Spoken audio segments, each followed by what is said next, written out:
to Yesterday, Today, Tomorrow. My name is Mariana Cordier, and I am your host. Several positive and negative elements impact our environment every day. Today, we will discuss the impact COVID has had on our environment. To discuss this topic, I am joined by Hei Young Kwan. She's the CEO for the Center for Watershed Protection. I have Fernando Miralles Wilhelm.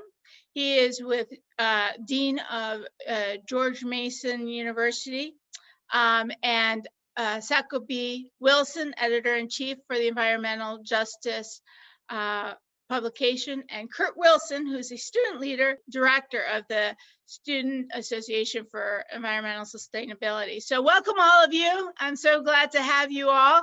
And, COVID has impacted so many things, but I don't think anyone has really given the environment much attention, or our issues with the watershed. So I was going to start with you, Hey Young Kwan. What do you think about the impact that COVID has had on our environment? Well, I kind of categorize it into everybody's been impacted, and the other category of, how has the environment as a whole been impacted. And I can tell you, as an organization, we have been significantly impacted, much like everybody else, of course. People have had to work at home. It's impacted our ability to do field work and do meetings and lots of general things that I think a lot of people have had to deal with in terms of isolation. I have read articles which were really, really great in terms of the fact that because we're not commuting as much, we weren't doing as much travel miles, that in fact air quality and the environment was improving because some of the impacts were better as a result. So that was a little bright light despite all the things that have been going on, and there sure has been a lot. Not just COVID, but we had a major election, lots of other things as well. But that's how I would, differentiate the two types of impacts that I've been seeing in my life and in our organization. And, one of the things that Fernando, I wanted to say, you're the Dean of the College of Sciences at George Mason. I'm sorry about that. Okay. I wanted to clarify, not the whole George Mason. But I wanted to ask you, being, the Dean of the College of Sciences, with the trash that we're now having, that's a little bit different, right? I mean, we're going to have masks, PPE, syringes and stuff. What kind of effect would that have on our environment? Well, I think you're going to see some trade-offs. Some aspects of the environment have improved. Certainly the air quality was something that early on we picked on, and it was very clear that without commuting there was less carbon monoxide in the atmosphere, less sulfur. And that was actually very positive. But then now we're starting to see certainly new streams of waste, like solid waste, like what you're referring. And I think this is going to continue to evolve. I think as we transition out of COVID, a good chunk of the activities that humans do are going to be also evolving. A lot of people probably going to stay working at home, which generates some other types of waste. I think we're actually seeing some redistribution of people in the country. So people are actually, this thing about, I work in New York, but I live in Arizona type of thing. I think this is going to, for years, we're going to see some changes in how we interact with our environment. Hopefully, I think it's too early to tell that the net's going to be negative, but I think you're going to see some improvements in water and in air, but you may see some complications on how we handle our solid waste and maybe others. So I think that's a little bit of the panorama that is ahead of us. Yeah, let me jump in real quick just to follow on that. I mean, I think part of the problem when we think about COVID, SARS-CoV-2 virus has made, visible a lot of populations. Our policies are made invisible. Mm-hmm. Disproportionately impacted certain communities, certain populations who were already at risk pre-COVID, right? I talk about the syndemic, multiple pandemics, this pre-COVID pandemic. So you had the pandemic of racism, you have the pandemic of toxic capitalism, you have the pandemic of climate change, and the pandemic of environmental pollution. All those things that disproportionately impacted low wealth, Black, Indigenous people of color communities, right? So as a risk factor, COVID has made visible other risk factors, right? When you think about some of the issues around waste, we have a major problem, in my opinion, with waste as it relates to COVID. How are you going to deal with new waste streams that are actually with infectious virus, right?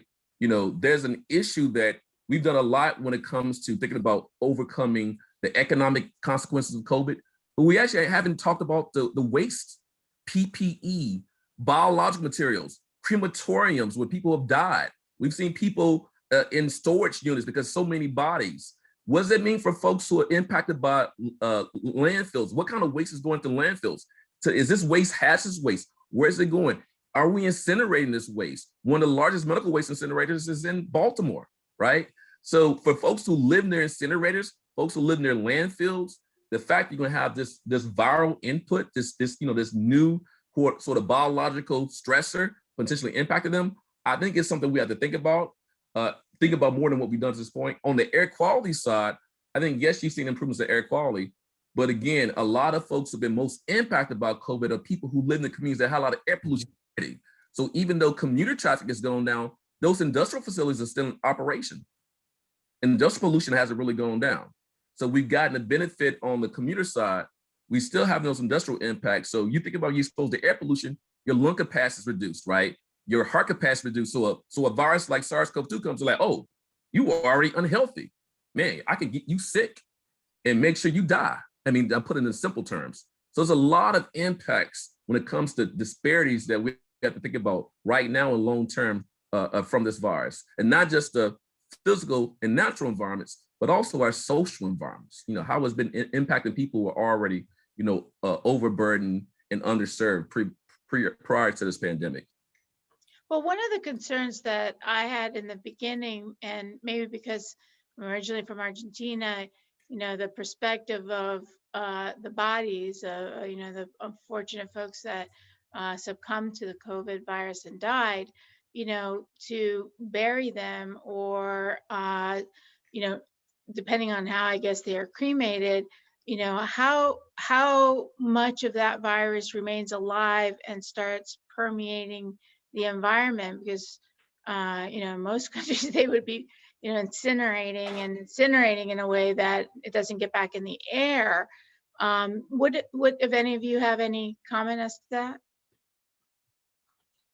Fernando, you being the college. Yeah, no, I not specifically. I think what Jacoby pointed out is really, really important, because we are seeing that the majority of negative impacts are distributed to individuals that are already, disadvantaged and already suffering problems. And this sort of temporary improvement in air quality that I mentioned before, it's actually starting to go away because people are starting to commute again, and we're going back to that style. So I think over the next and this also happens in the country. So let me address the issue of we're seeing terrible effects of COVID in South America, Brazil, Argentina, countries that are lagging behind in the distribution of vaccines, and they're generating these immense quantities of new types of waste. I've been surprised by European countries not catching up with vaccinations quickly enough, and they're also starting to see some consequences. And in Europe, it's actually much worse because populations are just much more concentrated. It's a much denser scheme. So we're going to start seeing environmental problems that are different, new environmental problems that are different, popping up in different places, and it's going to take us a while to catch up with how we deal with them. And how fast, when we're talking about the environment and not being a scientist, I don't really appreciate how fast does the environment get impacted by some of these factors. Does it take a while so we have time, or is this something that we need to address a little bit more urgently? I'll jump in real quick, just as an example. If you think about sort of the issue of climate change, for example, all of us are impacted, right? But some of us are impacted disproportionately by climate change, climate-related perturbations. heat waves, urban heat islands, flooding issues, extreme winter storms, right? Hurricanes. It's the intersectionality, right? If you have a hurricane and you have a population with COVID, what does it mean when you have people who have to escape? Where do they go to? We saw that happen last year when we had the heat waves and we were in the middle of the pandemic. People were, asymptomatic and symptomatic. Well, what does it mean when folks who are on kidney dialysis, who have been evacuated, people who have diabetes and need the medicine have been evacuated, but they've been evacuated in a situation where they cannot have proper social distancing, right? And so that's something when it comes to preparedness, emergency preparedness, we have to do a better job of looking at multiple disasters at the same time, unnatural man-made disasters like hurricanes, and also a biological disaster like COVID-19. So I think there's some lessons learned that we have to integrate into our preparedness plans and how we focus on vulnerable populations, those who may have comorbid conditions, right? Who may have diabetes or some other issue, older populations, children, pregnant women.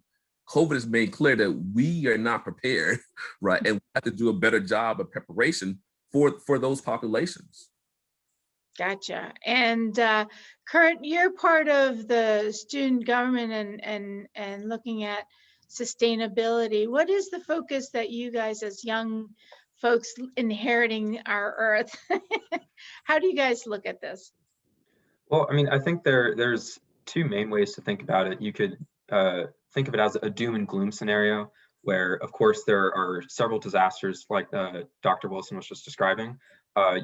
Just this past year, we saw, I think it was about $95 billion worth of damage due to natural hazards in the US alone.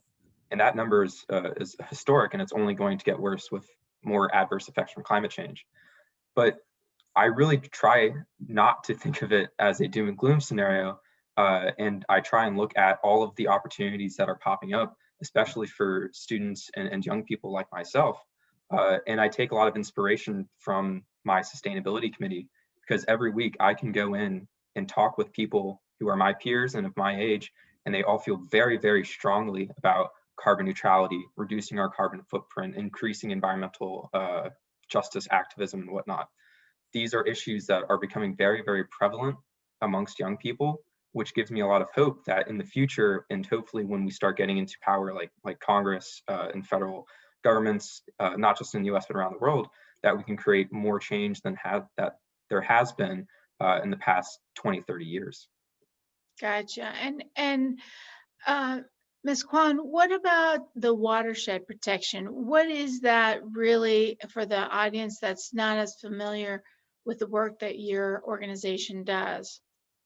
So the Center for Watershed Protection works in communities throughout the country to help them meet their clean water goals and protect and restore their natural resources. So that's the real focus of our organization. I can tell you it delayed a lot of our projects. We couldn't do some of the projects that we had planned because we couldn't do meetings or we couldn't go out in the field.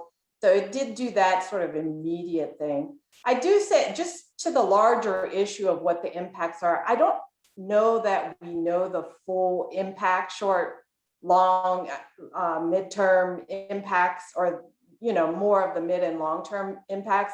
I do agree with Mr. Wilson that it's really highlighted even more some of the inequities that exist, and perhaps in the future, and even in the short term, we can kind of come up with some solutions that resolve these inequities in the environment as a result of climate change that is heightened as a result of issues like COVID that isolate us. And I think that's our challenge moving ahead. But I do think that I think some things are not going to go back to the way that things were.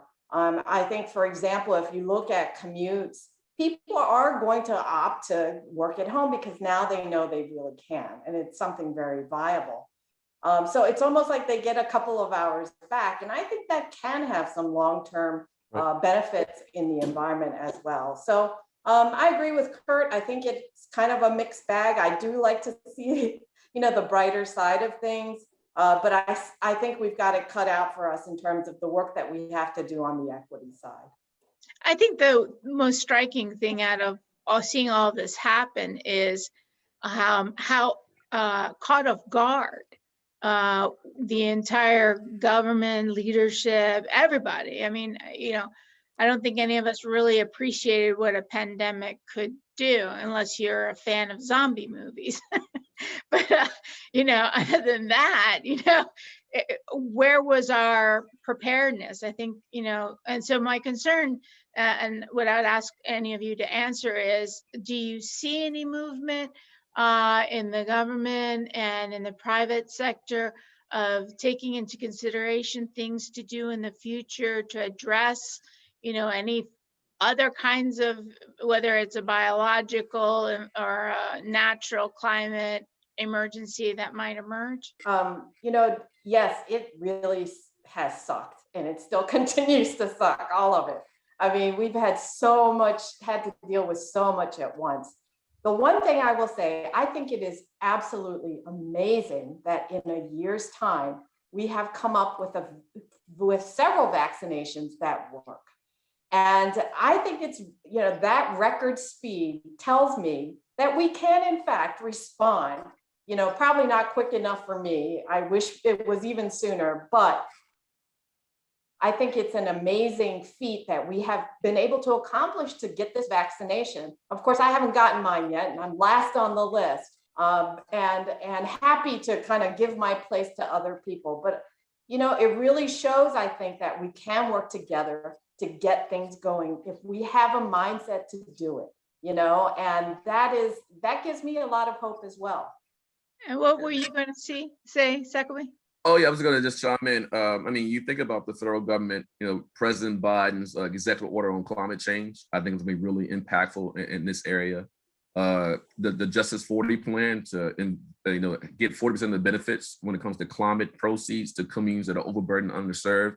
You have the White House Environmental Justice Advisory Council. You have the new interagency environmental. So everybody's working together on justice, putting justice first. I would say President Biden is only one of 3 presidents that actually put racial justice up for it, right?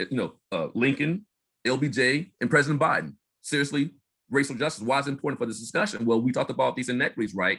Who keeps being impacted by lack of access to healthcare, lack of access to food, mass transit, right? Economic opportunity structures, the school divide. It's the same folks that were impacted. So the stimulus package plus Justice 40, the executive order on climate change. I wrote a blog with President Biden be the first climate justice president. And he does what he needs to do in 18 months, because he's not going to have 4 years because that's how elections go in 2022. He can probably have more impact on these issues than any president since the founding establishment of the EPA, in my opinion. Right. And you have a publication, you're the editor-in-chief for Environmental Justice. Tell me a little bit about that publication. Yeah, so it's a journal that focuses on environmental justice issues. We actually have a special issue right now we have a special issue out on the pandemic. We have a special issue about energy and climate justice. We basically focus on justice issues as relates to environmental issues. So food justice. We have a new issue out on industrial animal operations and environmental justice. We're gonna have a future issue out on indigenous issues and environmental justice, pipelines, mining. Really have some populations who are economically and socially vulnerable, always kind of impacted by pollution, always impacted by hazards, or the regulations are not enforced properly. Like with Flint, all they had to do was comply with the lead and copper rule, right? Looking at access to clean water. Think about our indigenous brothers and sisters who don't access the potable water. We have people in this country who don't access this fresh, safe, potable water. Colonias, what happens to our migrant workers. So really looking at those issues of how environmental issues impact certain groups more. And Dr. Bullard, the father of the environmental movement, likes to say there's communities that hit first, worse, and the most. So who are those communities that hit first, worse, and most when it comes to climate change? When it comes to, who's overburdened by energy inequities? Who doesn't have access to mass transit? Who's overburdened by air pollution from stationary sources like big power plants or commuter traffic? It's the same communities over and over. So we talk about those issues, but we also talk about what are the solutions? How are communities doing their own science to impact change? What are the innovative policies that can be implemented? And we just don't focus on the US, we also focus on global environmental justice issues as well. And if someone wanted to see or get a copy of your journal, how would they go about doing that? You just look up, use the Google, just go to Environmental Justice Journal, and it'll take you right to the website. Awesome. And for young people who want to get more involved, Kurt, how would you recommend that they do so? Yeah, I mean, universities are a great place to start. If you happen to be a student at a big university, there are usually many like-minded students who feel very strongly about the environment. And at the University of Maryland, there are over, I think, 20 different clubs relating to some sort of sustainability field, be it my committee, the Sustainability Committee, there are groups doing aquaponics research, wind energy research, and whatnot. But even outside the university, there are dozens and dozens of groups between local Sierra Club chapters or working with other larger national organizations like the Environmental Defense Fund and whatnot. All of these groups, most of their limiting factors are just ants and humans, right? So the more people they have working means the more likely they are to garner success. And, you know, for a lot of young people, I think it's, first of all, being aware that these groups exist. And then secondly, getting the action behind that. So taking the first step, finding a project that you're really, really passionate about. And then when you find that, I truly believe that it's not work at that point. It's really just, you know, building off something and trying to create change, which I think is very strong and very popular right now amongst young people.